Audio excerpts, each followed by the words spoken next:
Hi everybody, this is Jonathan Fields and another episode of Good Life Project. So my guest today is Marianne Elliott. Marianne is an acclaimed writer, human rights activist, yoga teacher, and author of Zen Under Fire, a memoir about her time as a UN peacekeeper in war-torn Afghanistan. She's known as the Zen peacekeeper as much of her work focuses on the use of yoga and mindfulness to support sustainable, conscious activism and the development of real change in personal life, work, and the world. Awesome me hanging out with you. Yeah, nice to be here. So I had this immediate fascination.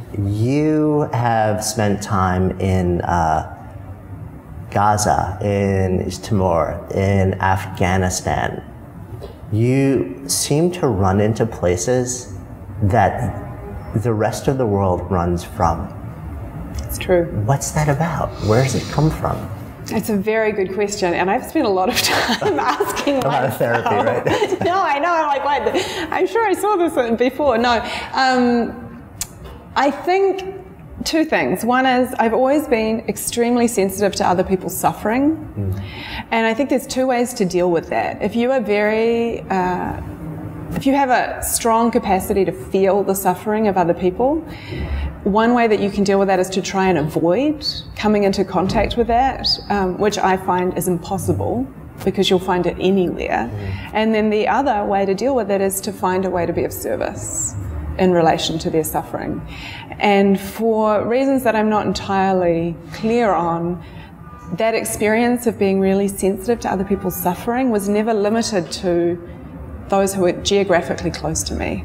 So even as a small child, I was really aware of suffering around the world. And so if you saw something on TV or... It was like it was happening. Initially, because I didn't have any skills to deal with it, it was almost as if it was happening to me. Really? And then, which is where the mindfulness practice has to come in, you need some capacity to understand the limits and boundaries between yourself and others. But I could never turn away from it. I'm curious, as a kid, were you able to express that to your family and friends? Yeah, I think as a kid, I wasn't exposed to a lot of the sorts of information that I have now. So my parents probably made conscious choices about what I knew about the world. So when I would be upset, it would be I'm upset because the child doesn't have enough to eat, not because, you know, of violence and bombs and war. They weren't sort of letting me know about that. And so then my parents would give me something to do about it. Like, yeah, it's natural to be upset that there are children who don't have enough to eat. Here's what we'll do as a family. So that became my strategy of choice, was when I have information that tells me somebody's suffering, and when I feel that kind of heartfelt response to want to ease that suffering, find something to do. Yeah. Which is powerful, but there are a lot of people who feel that too. And their response is everything up to the line of going to that place, especially when the place that you're going to it's got danger, like very real physical danger. So I'm curious, I mean, like when you think back as a kid, you know, so as a family, your parents would say, let's do something as a family. Yeah. Well, it's important to note that one of the things we did as a family is move to Papua New Guinea when I was a preschooler. Okay. So there was a precedent. Right. There was a precedent for, like, let's take our two preschoolers and move to Papua New Guinea, where my father was going to be involved in building a new sawmill to increase, I guess, economic sustainability for this town where we lived, and where my mother was involved in, you know, female literacy projects. So there's a family precedent for one of the things you can do is pack up your life and go. Right. And that's not always useful. And I actually have spent a lot of time in my life unpacking why the impulse to go, and is that sometimes not as useful for the people who are there as staying here and doing advocacy work within my community, or doing, you know, fundraising within my community. Right. So. And I guess the question also comes up, you know, are you running to, or are you running from, or is there some blend in There's there? almost always a blend. Yeah. And part of what I think I was running from, and I'm now learning how to make peace with, was a society that often didn't make sense to me. I was raised in a fairly unique environment. My parents placed very little value on money. There was almost a cash-free economy that we lived in this little rural farm in New Zealand where we grew our own food. We shared, food with neighbours. We shared labour with neighbours. And then when I stepped into kind of the rest of the world, I was like, what is this? Why is everybody pursuing these things that seem meaningless to me? And so going to places like Gaza was a way for me of getting away from a culture that often didn't make a lot of sense to me. And now I'm learning how can I bring the understanding I have of what a happy life is, what a satisfying and joyful life is, into this culture that I'm born into, where that's kind of a little harder sometimes. But it's like, how do you bring the commune to the city? But I think that's so. I mean, I'm curious how, when you were growing up, how long were you sort of surrounded by that world? Well, I mean, really until I left home. I grew up on a farm. It wasn't a commune, but it was a traditional dairy farm in New Zealand. And my parents are Brethren, which is a very, very small denomination, Christian denomination, which is not very well known here in the US, but has some similarities with Mennonite. It's not the same. It has its origins in Ireland rather than in I guess Germany or Holland, I think Germany. But it has a similar emphasis on simple life, on modesty, on hard work and community and family. And so that's the world I grew up in, and the city was a little bit of a shock. I'm just, as you're saying this, I'm thinking there's like a reality show in the city now. It's like, what is it? On the Amish, like where they put they just literally transplant Amish people into New York City and try and sort of like test them in every way possible. And just like that flashed into my mind as you're saying that, because it's just similar. It's really like big clash and big awakening. And I went from there. I went to university, and then I went straight into working as a corporate litigator at the largest corporate law firm in New Zealand, in the only big city we have. I was totally at a loss to understand the value systems that were driving a lot of the people that I worked with. I mean, I loved them, and I found that we had way more in common than what might have first. So what made you go to law school? I went to law school because I wanted to get engaged in international human rights work. Okay. And I needed first to get a law degree. I thought that was a pathway in, and then I would need to go and do an advanced degree in human rights law, but first I needed to make some money and pay off my debts, so that was the corporate law gig, which I actually enjoyed more than I was like learning a whole new world. It's so funny. We share that sort of like interesting similarity in background, and we have like shorter stints, but enough times that you were really practicing. I'm curious if people ask you with the work that you're doing, because people ask me all the time, and law is fairly far in my background these days. On a regular basis, people ask me, like, are you sorry? Or like, was it a mistake that you went to law school? Oh, to study law? Yeah, and my answer is always, like, no, actually, it was an extraordinary 3 years. It taught me a set of skills that I use every day, no matter what I do. It taught me how to think and argue logically.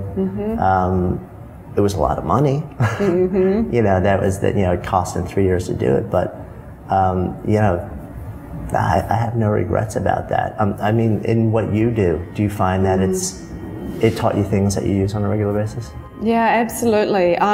Fortunately, law school in New Zealand is not quite as expensive as it is here, so that's one thing.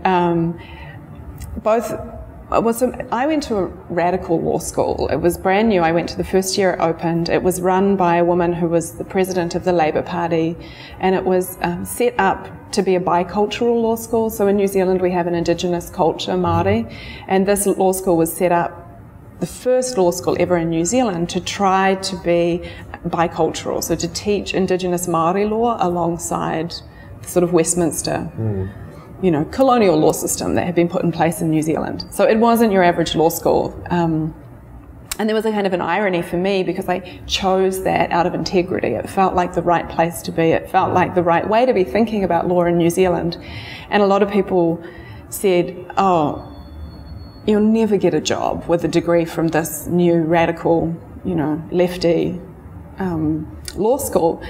And I thought, well, it feels like the place I want to be. It feels like this is the conversation we need to be having about law in New Zealand.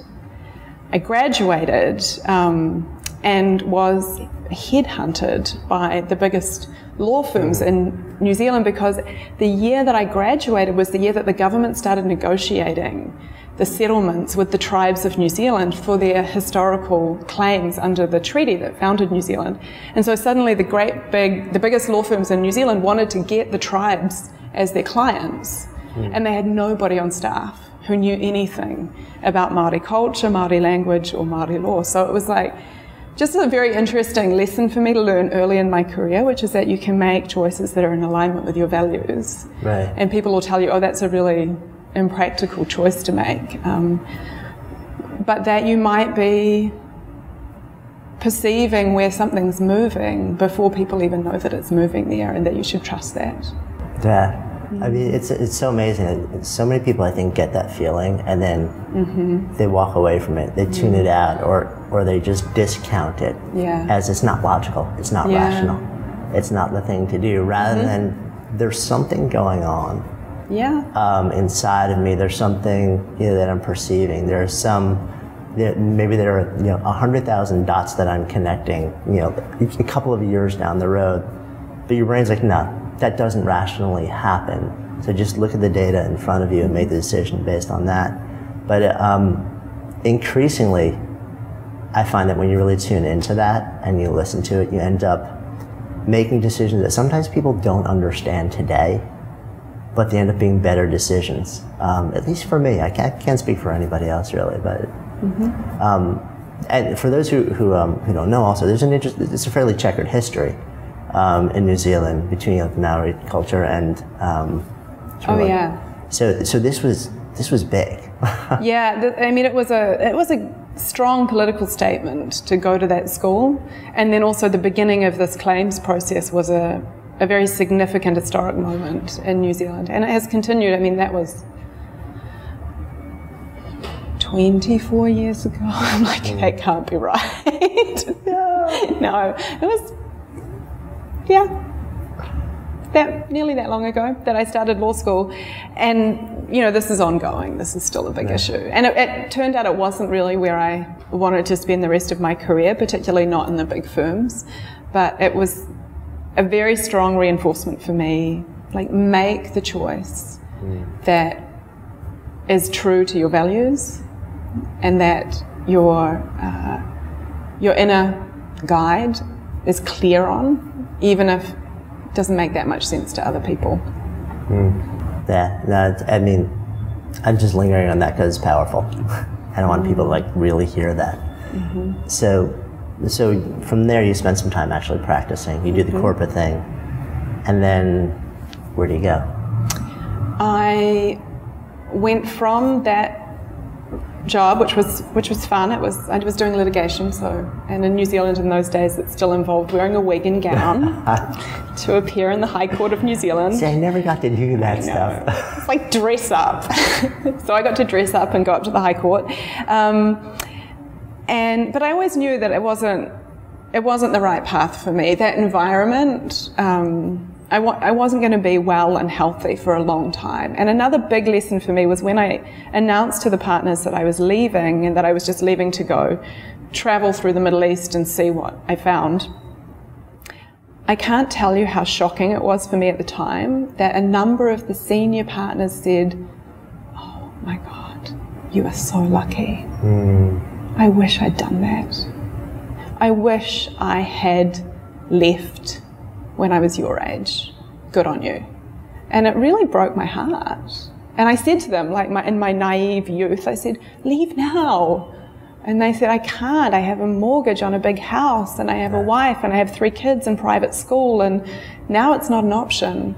And I was still naive, and I said, "Oh, your wife will understand if this is what you need to do." And the men look at me and they were like, "No, Marianne, they won't." And it was really another big moment for me. It was like, okay, you can get off your path,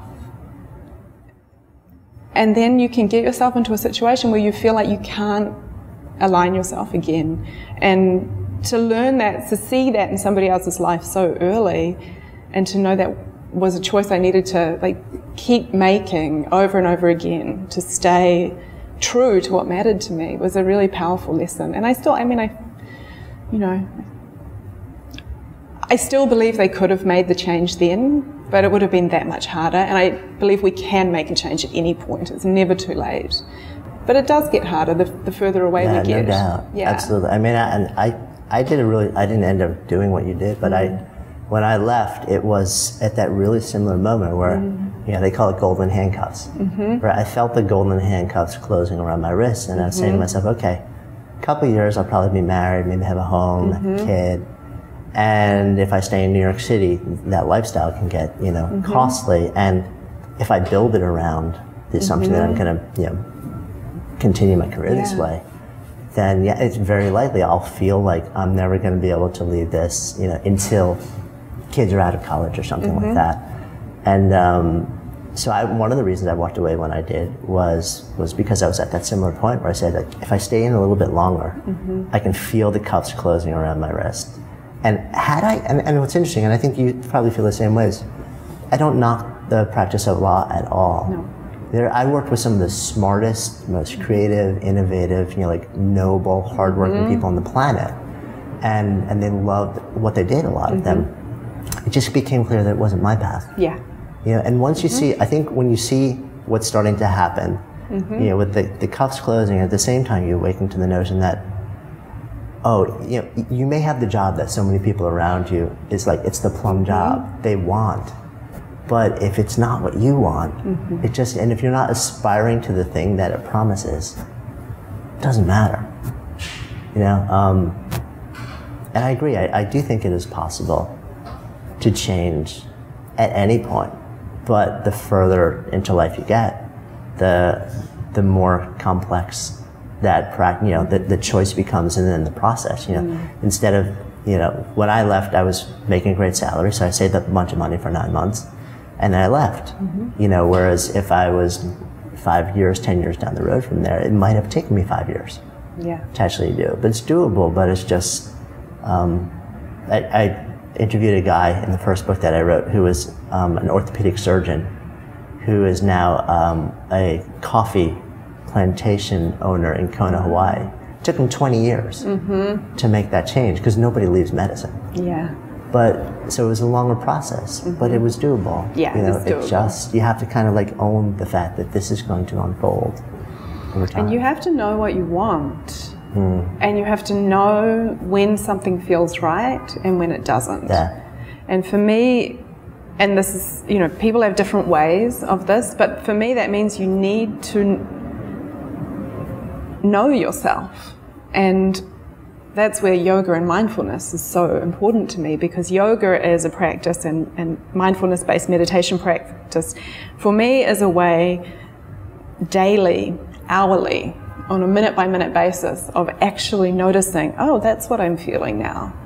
I'm feeling discomfort, and the discomfort is that what's happening in this situation right now, it's not right for me. And that if you spend years ignoring that, then you have to cultivate a little bit the capacity to feel it again. Yeah. And you can, it's always there, but it takes some practice sometimes to...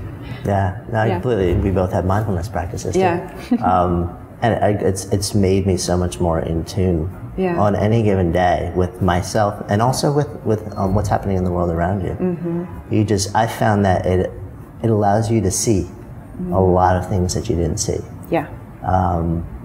But it is very much a practice. You know, it's not just a switch that you flip. It's every day. And it's the first thing I do when I wake up in the morning is I have a seated practice, and then throughout the day, just little things to try and remind myself, you know, like, be here now. And the big lesson for me is, the lesson I learned the really hard way in Afghanistan is that as you awaken yourself to the reality of what's going on around you and the reality of what you feel in response to that, you need to have also been cultivating the resilience. And mindfulness-based meditation practices cultivate that compassionate awareness alongside the steady equanimity of resilience. Whereas when I got to Afghanistan, had practices that cultivated the compassionate awareness, and I didn't have the corresponding steadiness or equanimity or resilience, balance, whatever you call it. And that's where I got into really pretty dire straits, actually. So talk to me about this. Well, first, tell me how you end up coming to Afghanistan. I went to Afghanistan through a relationship with the Afghan Independent Human Rights Commission, an extraordinary organisation of incredible people.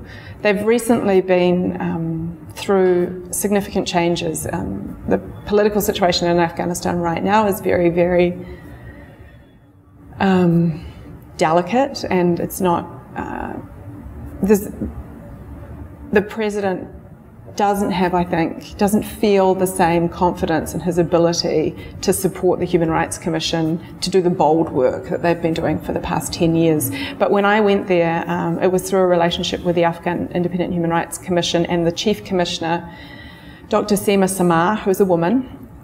She is one of those extraordinary Afghan women who they are so courageous and so resilient and so truthful that when you meet them you just want to work with them, you know, and she was one of those. So I applied for a job that would put me on a project that would have me working with the commission. It was a research project researching Afghan citizens' views on human rights in Afghanistan, and I did that. It was a 6-month project. By the time it finished, I'd fallen completely in love with Afghanistan, so I applied for the UN job there and ended up signing on for a longer contract as a UN human rights officer with the peacekeeping mission. And then things got a little messy. So you got to bring me deeper into that. Yeah, so what happened was I'd always worked, in the first 6 months in Kabul, I worked at this at one step removed. You know, when you're doing research projects, I had field researchers, they're bringing the data back, you're processing it and coming up with high-level policy. When I stepped into the human rights role with the UN, I was stationed in another province, and it was me taking the cases, and me going into the prisons, and me going into the women's shelters, and I was taking the testimony from the women who had been subjected to violence, from the women whose children had been killed in drone strikes. And I was absorbing all of this, having cultivated compassionate awareness, so I was very open and seeing what was going on, but not having complementary resilience practice. So it's like you were taking in their pain, but you didn't have the skill set to process it. To process it, yeah. Or to even keep some sense that it was their pain and that I could be open to it, but that I didn't have to take it fully in as my pain. And then I also got dropped in the deep end when my boss went away and he left me in charge of the office. And this is really the story that precipitated the book, which was that I said to him, I'm not sure that I'm ready to be the head of office. Like that, I would have been in charge, I was going to be in charge of the entire UN peacekeeping mission in the western part of Afghanistan over 4 provinces. And he was desperate to go on break, obviously, so he reassured me that I would be fine. You'll be fine, you've got, you know, all the skills that you need and you have this great support team. He said, so I agreed. And the morning that he was on the way to the airport to fly home to Spain to see his parents, I had a little last minute wobble and I was like, are you sure that I can do this? And he said, Marianne, you'll be fine. As long as nobody kills Amanullah Khan, you'll be fine. Got on his plane, flew out at 9 a.m. At midday. Amanullah Khan was one of the leading tribal, you know, well, we call them warlords, but, you know, tribal leaders of the region, was assassinated. And it literally was the worst case scenario that I could have had. And I spent the next 3 days trying to do the work of the UN peacekeeping mission, not as a human rights lawyer, as a peace negotiator, which I had really no training for, meeting with tribal elders who'd never heard of me before, meeting with, you know, the head of the Afghan army in the region, who was like a, you know, 2-star general, completely out of my depth, doing my best as well supported as I could be by the headquarters. But you know, I didn't stop the retaliatory fighting, which may surprise you that I personally was unable to stop the retaliatory fighting. And by the end of the first day, many, many people had been killed, including 20 children. And I understand that it's irrational, but I also think many people would understand that I really took that on board. I felt a sense of personal responsibility for those lives, especially those children's lives. And so then when I had to go and meet their mothers as part of my human rights work and interview their mothers about that experience and about the murders of their children, I took it in not only as a human rights officer, but also as somebody who felt that I ought to have been able to do something more to stop it. And that really spiraled, and I had a kind of a mental health crisis in the middle of Afghanistan, which is not the best place. So I was isolated and lonely, far away from my friends and family. I was in a relationship, but he understandably wasn't really able to deal with what was coming up for me. So I went home to my sister's wedding and got through the wedding without letting on, hopefully, to my family, how badly off I was. Collapsed, went to bed for 3 days, woke up and realised that I had to do something. Didn't want to go to a doctor, and this is really revealing. Didn't want to go to a doctor because I suspected that if I went to a doctor, I would get a diagnosis of something that would probably suggest I shouldn't be returning to life and work in a war zone. So I avoided the doctors and instead went to a yoga teacher, which seems a little odd now, but in fact was wise, and did 3 days of intensive yoga classes, one-on-one coaching with this woman. And she was great. She kept saying to me, I kept saying, just teach me how to do the primary series better.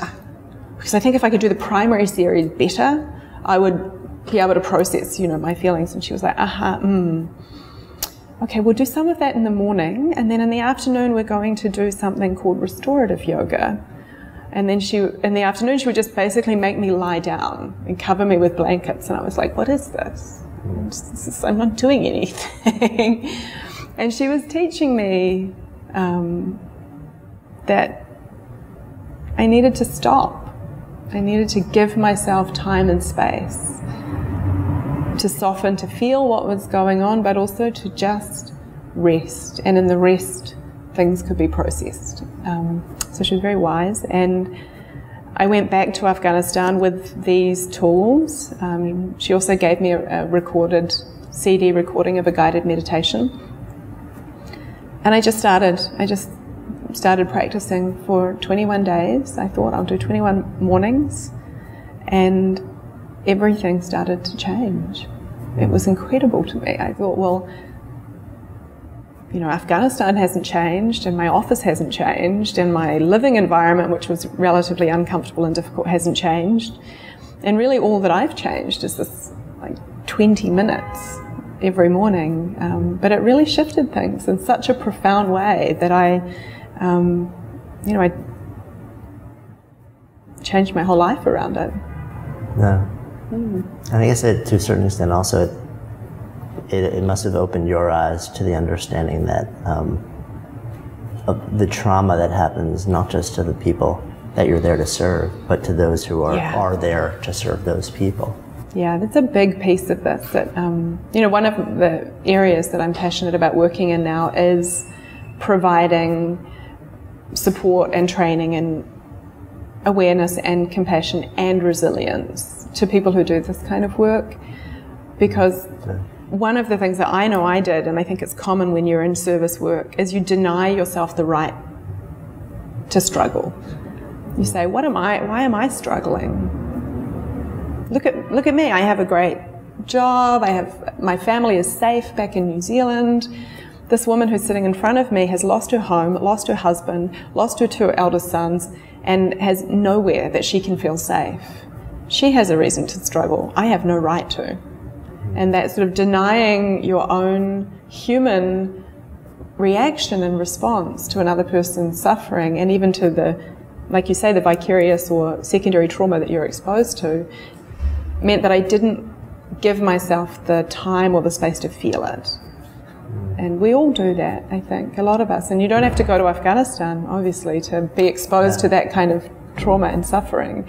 This city knows that very well. No, absolutely. I mean, we told the story a number of times about when we opened the yoga studio that I eventually came to own in New York. I literally signed the lease for a floor in a building in Manhattan the day before 9/11. Woke up the next day and I had a 3-month-old baby. I was married and I was a long-time New Yorker. I grew up on Long Island, and I had been in the city for a long time, and I'm here for decades now. So this is my city. And when that happened, it was so interesting to me because people who were in the city experienced it, whether you were down there or not. People who were in the city experienced that day very differently than the rest of the country and probably the rest of the world. And we were it was trauma. Hardcore trauma and pain. And I was getting all day long that day. I remember I was getting emails from people saying, let's get the bastards. Let's go get them. We need to go find and kill the people who are doing this. And I was furious because to me that was like somebody showing up at a funeral and like raging against, like the murderer. It's like, we're not there right now. And depending on your orientation, you may never be there. But it's so interesting how, that can just like that deep level of trauma can affect people. And, but for you also, especially for somebody who's so sensitive to other people's pain that you feel it, for yourself, there's a level of, and I know there are a lot of people like you, and to a certain extent I have some of that also, that on the one hand it's a gift, but on the other hand it's a potential source of massive dysfunction because you can't do anything to help somebody else when you're feeling the exact same thing that they're feeling because you become as affected and paralyzed as they do. So part of it, like you were saying, is like you learn the skill set to be able to process it better, but part of it also is learning, I guess your words were something that, how not to take all of it on yourself. I'm curious how, talk to me more about that, because I know a lot of people probably have a similar, how do I do that? Well, this is what works for me, and we're all different. For me, it's a combination of that I get to know myself and my body better and better and better the longer I practice yoga. So I get better and better at distinguishing between subtle differences in what I'm feeling. So now I know the difference between awe and excitement as opposed to dread and fear. And sometimes people, we don't always know the difference between those. But also I've developed a better ability to actually distinguish what it feels like when this is something that is happening to me, that's mine, and what it feels like when this is something that's happening to somebody else and I'm open to their pain and suffering. And I'm not going to shut myself off to them, but I can stay with what's true for me in that moment. And what's true for me in that moment is that I'm okay. Like, I'm okay. And I have even, simple practices and tools for doing that. Like, I'm going to just take a deep breath and come back to my body. Okay, I'm okay. I'm safe right now. I'm all right. This person's not okay. And from my place of being okay, then I can be open to the fact that they're not okay, and I can support them and I can show up for them, and I can not need to avoid their feeling or dismiss it or try and tell them to change how they're feeling, but stay connected to that part of me that's okay. And that for me is where the mindfulness practice was really instructional, because it was like over and over again coming back to what's most fundamental, which is that I'm breathing, I'm safe, I'm okay, and then I can go from there. So that was really useful for me, and those two practices continue to be really useful for me. One of the things that I've been thinking and reading and writing a little bit about recently has been this idea of post-traumatic growth. Because, I experienced trauma in Afghanistan, as did many people, and I have now a very, very, very strong heart for veterans. because I've been close in a number of places now to the worlds that they occupy and the experiences that they have. And we talk a lot, and so we should, about post-traumatic stress and post-traumatic disorders and the ways in which trauma, if it stays with people, can cause so much dysfunction and pain and harm. But I also think we need to talk about how, if we have the support that we need and the resources that suit us and the practices that work for us to process trauma, it can really make us stronger and can give us greater capacity for true empathy and for compassion. And I would like to have more conversation about that as well, particularly in this country where there has been several large shared common experiences of trauma, and I think there's so much gained out of that, and it helps shift your identity and the way that you relate to your own experience of trauma. Does that make sense? Yeah, no, it makes perfect sense to me, and I think there's an increasing amount of research going on that. We've all heard the old phrase, that which doesn't kill me makes me stronger, and you're kind of like, not always. Not always, right? I mean, there are a lot of people that go through extreme trauma that end up wrecked. Yeah. The question is, can you? And I guess nobody knows the real answer. And to make an umbrella statement that everybody can do this, and then they'll be able to process from PTSD into like post-traumatic growth. Yeah. We all know that's just ludicrous. But on an individual level, are there things that we can do? Is there a process that may have some level of fairly universal applicability to allow people to move from that place, to not just go from really bad place back to baseline, but to then leverage what happened to them and go from baseline to, real extraordinary growth and evolution and better. Not just better than this, than the worst, but better than before they even had this experience. One thing that I think is universal is the need to acknowledge. And acknowledge the trauma. You don't have to use that word, but to acknowledge and give yourself the right to have the feelings that you have. And that's a great Buddhist teaching. It's like, when you're angry, be angry. When you're sad, be sad. Just be in it. When you're joyful, be joyful. And one of the things that really got in the way for me of moving through my traumatic experiences in a healthy way was that I was denying myself the right to have them because I was better off than somebody else. Right, because you were making that comparison. Yeah. And I think a lot of us do that. We look and we're like, okay, well, I shouldn't be feeling. Right, it's like, who am I to compare? Who am I to feel anything? Because look, there's always that guy. And that comparison, which sometimes is offered to us as a positive tool for positive thinking, I'd be really wary of it. Because I think in a way what it is it's denying what you're experiencing. And if you are feeling sad, feel sad, but don't get on the train of sadness and ride it for the rest of your life. If you let yourself be angry when you're angry, be sad when you're sad, but staying connected to that core part of you that doesn't really change, even when all those things are happening, then you can start to experience those thoughts and feelings as something that is not your core self. And that was the big thing for me. When I was in that really dark place in Afghanistan, I felt that I was gone. The person who I used to be didn't exist anymore. The core of who I was had been shattered, and I was now somebody else. Rather than, I'm still, the core of me is unaltered. These are just very intense feelings that I'm experiencing right now and that are sticking around for a long time, partly because I feel unentitled to have them.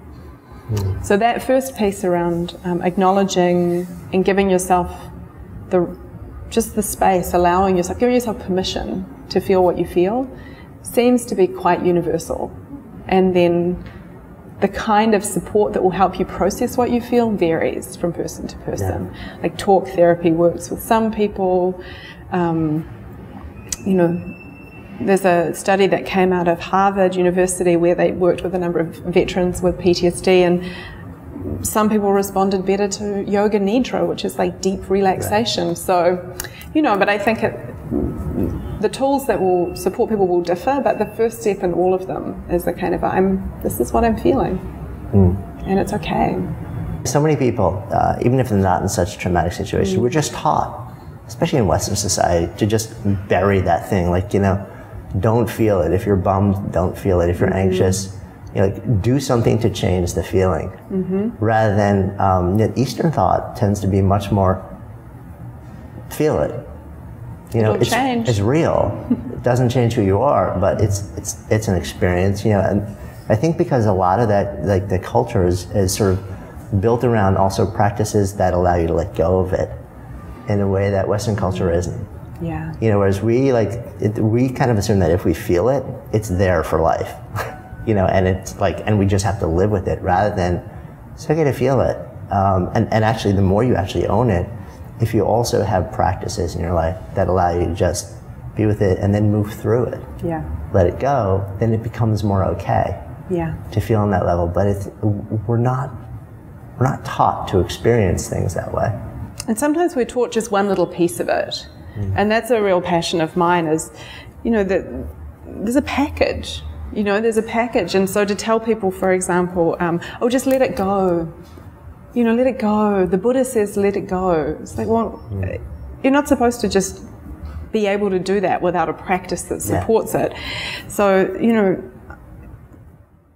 giving people access to the full package of the practices that will support them to cultivate the skills. You know, if we're going to waken up and become aware to everything that we're feeling and that everybody's feeling around us, then we have to have other tools and other skills like compassion so that we can meet ourselves with kindness, whatever we're feeling. We're going to need courage because it takes courage to be aware of what's going on and to actually see what's happening in the world. And we're going to need connection because if we find ourselves stepping into these practices and awakening to the world and becoming compassionately courageous, then we're going to want to take action, and then we need to be in connection with others. So one of the things that I sometimes get concerned about is people being given one piece of this without being given the full support, because I think one piece of it can sometimes actually be sort of damaging. Yeah, it puts you into the thick without having any idea how to get out. Yeah, and it's not, also we have a very sort of individualistic culture that many of us have grown up in. Me, not so much. I grew up in a very collective culture, but many of us grew up in an individualistic culture. And when you step into this kind of work, the work of knowing yourself and seeing the world, you need support and you need community. You need to be connected, and you were saying like that's been a big part of what this project's about. Exactly, and that was a big surprise for me when we started this. You know, I thought we were solving certain problems. Well, number one, I was just having fun. You know, I get to hang out with people like you and call it part of my job, and I'm like, why not? Of course, you know. And I find teachers and amazing people where I can just have great conversations. And then I started to think, you know, once we actually start to create things that help people solve problems, I was keying in on information and this and that, and I completely missed the importance of the community, the connection element of it. And I knew it was there, but I thought it was down lower in terms of the problems that we could potentially solve with the project, or at least speak to. And despite the fact that I had grown businesses in the past that were entirely community driven, you know, but it really didn't all start to come together until I really started to deconstruct a little bit and realize what was happening. And then once we start to bring people together in groups, you know, face to face in a room, and you see magic happen, you know, then it started to click with me. I said, oh, that. Yes, that. But it took me time to realize what the source of so much pain was, and how important reconnecting people with themselves and with each other is, sort of like as a key part of that process. It's huge. Often I think I've put together this fabulous curriculum for a workshop, and you know, it's got all these wonderful components, and then at the end I say, so what was most useful for you out of this? And they say, oh, connecting with these other people. And it's very humbling. Like, what's that my stuff? I know, like, I work so hard. It is humbling in a very good way because it reminds you, look, honestly, I could just put these people in a room together and give them something purposeful to have a conversation about, give them some food to eat and something to drink, and something would happen. Like, we need that. No, I absolutely agree. It's a huge part of, I think, where we're moving towards, at least that's a huge part of where I'm focusing a lot of my energies. And I know increasingly you too. Yeah. So the name of this is Good Life Project. So when I offer that term to you, to live a good life, what comes up? For me, to live a good life is very simply to live a life where I am connected, where I know that I'm loved, and I know the people who I love know that I love them. It's huge. And where I am living something that feels meaningful and purposeful, like I'm making a contribution to the world being a better, kinder, more beautiful place in a way that matches who I am and what I feel like I was built to do. Beautiful. Thank you for sharing that. You're welcome. Thank you so much for being my guest today. Thank you. Thanks for having me. My pleasure. So my guest today has been Marianne Elliott. I'm Jonathan Fields, signing off for Good Life Project.